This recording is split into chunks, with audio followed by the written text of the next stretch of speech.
రేవంత్ రెడ్డి రాజ్యాంగ నిర్మాత doctor BR అంబేద్కర్ను అవమానపరచలేదని అధికార పార్టీ అండతో కొంతమంది అంబేద్కర్ వాదులు అనవసర రాద్ధాంతం చేస్తున్నారని కాంగ్రెస్ పార్టీ జిల్లా వర్కింగ్ ప్రెసిడెంట్ భూపల్లి శ్రీధర్ స్పష్టం చేశారు. ఆదిలాబాద్ జిల్లా కేంద్రంలోని ప్రెస్ క్లబ్లో ఏర్పాటు చేసిన మీడియా సమావేశంలో కాంగ్రెస్ నాయకులతో కలిసి ఆయన మాట్లాడారు. నిరుద్యోగ నిరసన ర్యాలీ జిల్లా కేంద్రంలో విజయవంతమైందన్నారు. ఇందుకు సహకరించిన ప్రతి ఒక్కరికి పేరు పేరున ధన్యవాదాలు తెలియజేశారు. అలాగే రేవంత్ రెడ్డి అంబేద్కర్ విగ్రహానికి నివాళులు అర్పించలేదని, ఆయన దళిత ద్రోహి అంటూ కొందరు విమర్శలు చేయడం విడ్డూరంగా ఉందని అన్నారు.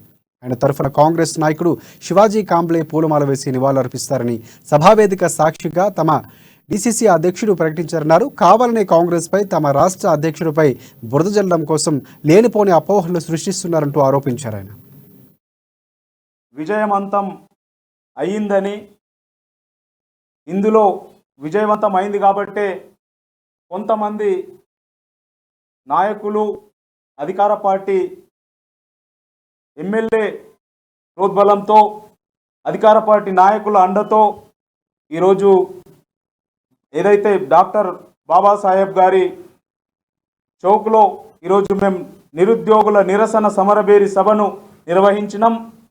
ఆ సభను నిర్వహించినప్పటికీ అక్కడ అంబేద్కర్ గారి విగ్రహం ఏదైతే ఉందో ఆ విగ్రహం, ఆ తాళం అప్పటి వరకు ఉండే, లాక్ వేసి ఉండే.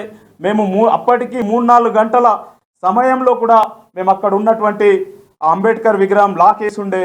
ఆ లాక్ కోసం మా కాంగ్రెస్ పార్టీ నాయకులు, ఉత్సవ సమితి సభ్యులను అడిగినా అప్పటి వరకు